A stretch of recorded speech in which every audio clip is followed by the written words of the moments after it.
Hi hello friends, ಎಲ್ಲರಿಗೂ ನಮಸ್ಕಾರ. ನಾನು ಸೀತಾ. ನಮ್ಮ ಅಮ್ಮನ ಅಡುಗೆಗೆ ಸ್ವಾಗತ. ಯಾರೆಲ್ಲ ಸಬ್ಸ್ಕ್ರೈಬ್ ಮಾಡಿದ್ದೀರಾ ಎಲ್ಲರಿಗೂ ಧನ್ಯವಾದಗಳು.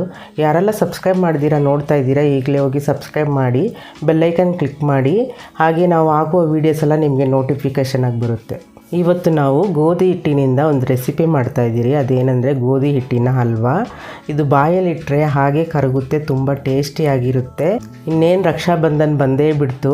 ಹೊರಗಡೆ ತರೋದಕ್ಕಿಂತ ನಾವು ಮನೇಲಿ ಮಾಡಿ ರುಚಿಯಾಗಿ ಕೊಟ್ಟರೆ ಮನೇಲಿರೋರಿಗೂ ಖುಷಿಯಾಗುತ್ತೆ, ತಿನ್ನೋರಿಗೂ ಖುಷಿಯಾಗುತ್ತೆ, ನಿಮಗೂ ಖುಷಿಯಾಗುತ್ತೆ.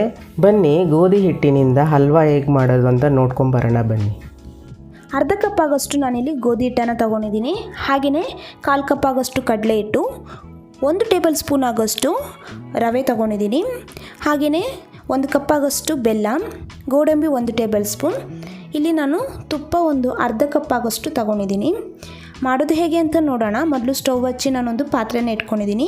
ಇವಾಗ ಇಲ್ಲಿ ನಾನು 1 ಕಪ್ ಆಗೋಷ್ಟು ಬೆಲ್ಲನ ಹಾಕ್ಕೊಂಡಿದ್ದೀನಿ. 1 ಕಪ್ ಬೆಲ್ಲಗೆ 2 ಕಪ್ ಆಗೋಷ್ಟು ನೀರನ್ನು ಹಾಕ್ಕೋಬೇಕಾಗುತ್ತೆ. ಇಲ್ಲಿ ನಾನು ಮೆಷರಿಂಗ್ ಕಪ್ಪಲ್ಲೇ ಬೆಲ್ಲ ತೊಗೊಂಡಿರೋದ್ರಿಂದ ಅದೇ ಕಪ್ ಅಳತೆಯಲ್ಲಿ ನೀರು ಹಾಕ್ಕೊಂಡಿದ್ದೀನಿ. ನೀವು ಯಾವ ಕಪ್ಪಲ್ಲಿ ತೊಗೊತೀರಾ ಅದೇ ಕಪ್ ಅಳತೆಯಲ್ಲಿ ನೀರು ಹಾಕ್ಕೊಳ್ಳಿ. ಇವಾಗ ಬೆಲ್ಲ ಕರಗಿ ಈ ಥರ ಒಂದು ಕುದಿ ಬಂದರೆ ಸಾಕಾಗುತ್ತೆ. ಇವಾಗ ಇದೆಲ್ಲ ಸಪ್ರೇಟಾಗಿ ಎತ್ತಿಟ್ಕೊಂಡಿದ್ದೀನಿ. ಇವಾಗ ನಾನೊಂದು ಪ್ಯಾನ್ ಇಟ್ಕೊಂಡು ಇವಾಗ ಇದಕ್ಕೆ ನಾನು ಒಂದು 2 ಟೇಬಲ್ ಸ್ಪೂನ್ ಆಗೋಷ್ಟು ತುಪ್ಪನ ಹಾಕ್ಕೊಂಡಿದ್ದೀನಿ. ತುಪ್ಪ ಎಲ್ಲ ಕರಗಿದ ಮೇಲೆ ನಾನು ಇದಕ್ಕೆ ಗೋಡಂಬಿನ ಹಾಕ್ಕೊಂಡು ಫ್ರೈ ಮಾಡ್ಕೊತಾ ಇದ್ದೀನಿ. ನೋಡಿದ್ರೆಲ್ಲ ತುಪ್ಪ ಒಂದೇ ಸತಿ ಹಾಕೋಕ್ಕೆ ಹೋಗ್ಬೇಡಿ. ಇಲ್ಲಿ ನಾನು ಒಂದು 2 ಟೇಬಲ್ ಸ್ಪೂನ್ ಫಸ್ಟು ಹಾಕ್ಕೊಂಡು ಅದಾದಮೇಲೆ ನಾವು ತುಪ್ಪನ ಮತ್ತೆ ಬೇಕಾಗುತ್ತೆ. ಅದಾದಮೇಲೆ ನಾವು ತುಪ್ಪ ಹಾಕ್ಕೋಬೇಕು. ನೋಡಿ, ಗೋಡಂಬಿ ಎಲ್ಲ ಚೆನ್ನಾಗಿ ಈ ಥರ ಗೋಲ್ಡನ್ ಬ್ರೌನ್ ಬಂದಾದಮೇಲೆ ಸಪ್ರೇಟಾಗಿ ಎತ್ತಿಟ್ಕೊಂಡಿದ್ದೀನಿ. ಇವಾಗ ನಾನು ಅದೇ ಪ್ಯಾನಿಗೆ ಗೋಧಿ ಹಿಟ್ಟು, ಕಡಲೆ ಹಿಟ್ಟು ಹಾಗೆಯೇ ರವೆನ ಹಾಕ್ಕೊಂಡು ಇದೇ ಥರನೇ ಚೆನ್ನಾಗಿ ಫ್ರೈ ಮಾಡ್ಕೊತಾ ಇದ್ದೀನಿ. ನಾವು ತುಪ್ಪದಲ್ಲಿ ಇದನ್ನು ಚೆನ್ನಾಗಿ ಫ್ರೈ ಮಾಡ್ಕೋಬೇಕಾಗುತ್ತೆ. ಇದರಲ್ಲಿ ನಾವು ಮೇಯ್ನಾಗಿ ಟಿಪ್ ಫಾಲೋ ಮಾಡಬೇಕಾಗಿರೋದು ಲೋ ಫ್ಲೇಮಲ್ಲೇ ಫ್ರೈ ಮಾಡ್ಕೋಬೇಕು. ಮೀಡಿಯಮ್ಮು ಹೈ ಫ್ಲೇಮ್ ಕೊಡೋಕೆ ಹೋಗ್ಬಿಡಿ. ಇದೇ ಥರನೇ ಚೆನ್ನಾಗಿ ಫ್ರೈ ಮಾಡಿ ಅದು ಕಲರ್ ಚೇಂಜ್ ಆಗುತ್ತೆ. ಇವಾಗ ನೋಡಿ, ತುಪ್ಪ ಎಲ್ಲ ನಾವು ಹಾಕಿರೋದು ರಿಲೀಸ್ ಆಗಿ ಸಾಫ್ಟ್ ಆಗುತ್ತೆ. ಈ ಟೈಮಲ್ಲಿ ನಾವು ಬೆಲ್ಲ ಕರಗಿಸಿ ಇಟ್ಕೊಂಡಿದ್ರಲ್ಲ ಅದನ್ನು ಹಾಕ್ಕೊತಾ ಇದ್ದೀನಿ. ಈ ಥರ ಫಿಲ್ಟರಲ್ಲಿ ಹಾಕ್ಕೊತಾ ಇದ್ದೀನಿ. ಅಂದರೆ ಪೂರ್ತಿಯಾಗಿ ಬೆಲ್ಲದ ನೀರು ಹಾಕಕ್ಕೆ ಹೋಗಬೇಡಿ. ಒಂದು ಸ್ವಲ್ಪ ಹಾಕ್ಕೊಂಡು ಚೆನ್ನಾಗಿ ಇದೇ ಥರನೇ ಕಲಿಸ್ಕೊಂಡು ಮತ್ತೆ ಇವಾಗ ನಾನು ಪೂರ್ತಿಯಾಗಿ ಹಾಕ್ಕೊತಾ ಇದ್ದೀನಿ. ಎಲ್ಲನೂ ಇದೇ ಥರನೇ ಹಾಕ್ಕೊಂಡು ಚೆನ್ನಾಗಿ ನಾವು ಕಲಿಸ್ಕೋಬೇಕಾಗುತ್ತೆ. ನೋಡಿದ್ರಲ್ಲ, ಇವಾಗ ಇದೇ ಥರನೇ ನಾವು ಚೆನ್ನಾಗಿ ಕಲಿಸ್ಕೊಂಡ್ರೆ ಅದು ಒಂದು ಒಳ್ಳೆ ಹಲ್ವಾ ರೀತಿಯಲ್ಲಿ ಬರುತ್ತೆ. ಇನ್ನೇನು ಫ್ರೆಂಡ್ಸ್, ರಕ್ಷಾ ಬಂಧನ್ ಬಂದೇ ಬಿಡ್ತು. ನೀವು ಸಹ ಮನೆಯಲ್ಲಿ ಈ ಥರ ಒಂದು ಸ್ವೀಟ್ ರೆಸಿಪಿನ ಮಾಡಿ ನಿಮ್ಮ ಅಣ್ಣ ತಮ್ಮಂದಿರಿಗೆ ಈ ಸ್ವೀಟನ್ನು ತಿನ್ನಿಸಿ. ತುಂಬಾ ಚೆನ್ನಾಗಿರುತ್ತೆ. ಇವಾಗ ನೋಡಿದ್ರಲ್ಲ, ಚೆನ್ನಾಗಿ ಒಂದು ಸತಿ ಮಿಕ್ಸ್ ಮಾಡ್ಕೊಂಡಿದ್ದಾದಮೇಲೆ ಇವಾಗ ತುಪ್ಪನ ನಾವು ಸ್ವಲ್ಪ ಹಾಕ್ಕೊಂಡು ನಾವು ಈ ಥರ ಕಲಿಸ್ಕೊಳೋದ್ರಿಂದ ತುಂಬ ಸಾಫ್ಟಾಗಿ ಚೆನ್ನಾಗಿ ಬರುತ್ತೆ. ಇವಾಗ ಬೆಲ್ಲೆಲ್ಲ ಪೂರ್ತಿಯಾಗಿ ಸೆಟ್ಟಾಗಿದೆ. ಹಾಗೆಯೇ ಪಾತ್ರೆಗೆ ಅಂಟಬಾರ್ದು. ಈ ಟೈಮಲ್ಲಿ ನಾವು ಗೋಡಂಬಿನ ಹಾಕ್ಕೊಂಡು ಒಂದು ಸತಿ ಕಲಿಸ್ಕೋಬೇಕಾಗುತ್ತೆ.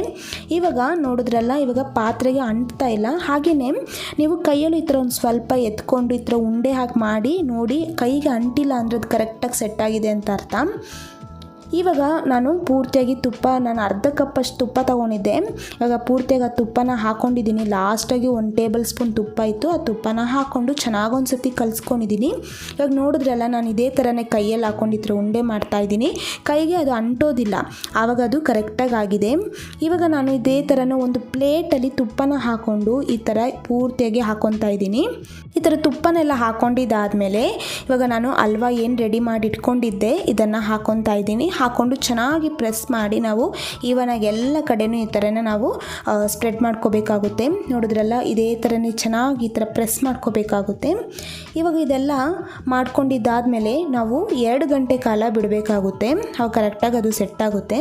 ಇವಾಗ ನಾನು ಇದೇ ಥರನೆಲ್ಲ ಮಾಡಿಕೊಂಡು 2 ಗಂಟೆ ಕಾಲ ಹೀಗೇ ಬಿಡ್ತೀನಿ. ಇವಾಗ ನೋಡಿ, 2 ಗಂಟೆ ಆಗಿದೆ.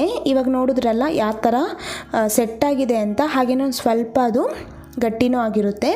ಇವಾಗ ನಾವು ಇದೇ ಥರನೇ ಕಟ್ ಮಾಡ್ಕೊಳ್ಬೇಕಾಗುತ್ತೆ. ತುಂಬಾ ಚೆನ್ನಾಗಿರುತ್ತೆ ಹಲ್ವಾ. ನಾವು ಮನೇಲಿ ಈಸಿಯಾಗಿ ಮಾಡ್ಕೋಬೋದು. ಅಂದರೆ ಇದೊಂದು ಒಳ್ಳೆ ರೆಸಿಪಿ ಅಂತಲೇ ಹೇಳ್ಬೋದು. ತುಂಬಾ ಚೆನ್ನಾಗಿರುತ್ತೆ.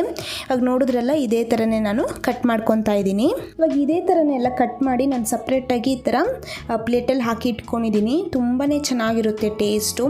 ಬೆಲ್ಲದಲ್ಲಿ ಮಾಡಿರೋದ್ರಿಂದ ಎಲ್ಲರೂ ತಿನ್ಬೋದು. ತುಂಬಾ ಚೆನ್ನಾಗಿರುತ್ತೆ. ಹಾಗೆಯೇ ಆರೋಗ್ಯಕ್ಕೇ ಒಳ್ಳೆಯದು. ಈ ಥರ ನೀವು ಮಕ್ಕಳಿಗೆಲ್ಲ ಮಾಡಿಕೊಡಿ. ತುಂಬಾ ಇಷ್ಟಪಟ್ಟು ತಿಂತಾರೆ. ನೋಡಿದ್ರಲ್ಲಿ ಎಷ್ಟು ಚೆನ್ನಾಗಿ ಸಾಫ್ಟಾಗಿ ಬಂದಿದೆ ಈ ಹಲ್ವಾ ಅಂತ. ನಿಮಗೂ ಅಷ್ಟೇ ರೆಸಿಪಿ ಇಷ್ಟ ಆಗಿದ್ದರೆ ನೀವು ಸಹ ಮನೇಲಿ ಒಂದ್ಸತಿ ಟ್ರೈ ಮಾಡಿ ಹೇಗೆ ಬಂತು ಅಂತ ಕಮೆಂಟ್ ಮಾಡಿ. ಹಾಗೆಯೇ ನಮ್ಮ ಅಮ್ಮನ ಅಡುಗೆ ಚಾನಲ್ ಸಬ್ಸ್ಕ್ರೈಬ್ ಮಾಡ್ಕೊಂಡಿಲ್ಲ ಅಂದರೆ ಈಗಲೇ ಹೋಗಿ ಸಬ್ಸ್ಕ್ರೈಬ್ ಮಾಡಿ. ಹಾಗೆಯೇ ಪಕ್ಕದಲ್ಲಿ ಬರುವ ಬೆಲ್ ಐಕಾನ್ನ ಕ್ಲಿಕ್ ಮಾಡೋದ್ರಿಂದ ನಾವು ಹಾಕೋ ಎಲ್ಲ ವೀಡಿಯೋಸು ನಿಮಗೆ ನೋಟಿಫಿಕೇಷನ್ ಆಗಿ ಬರುತ್ತೆ ಅಂತ ಹೇಳ್ತಾ ಈ ವಿಡಿಯೋ ನೋಡಿರುವ ಎಲ್ಲ ವೀಕ್ಷಕರಿಗೂ ಧನ್ಯವಾದಗಳು.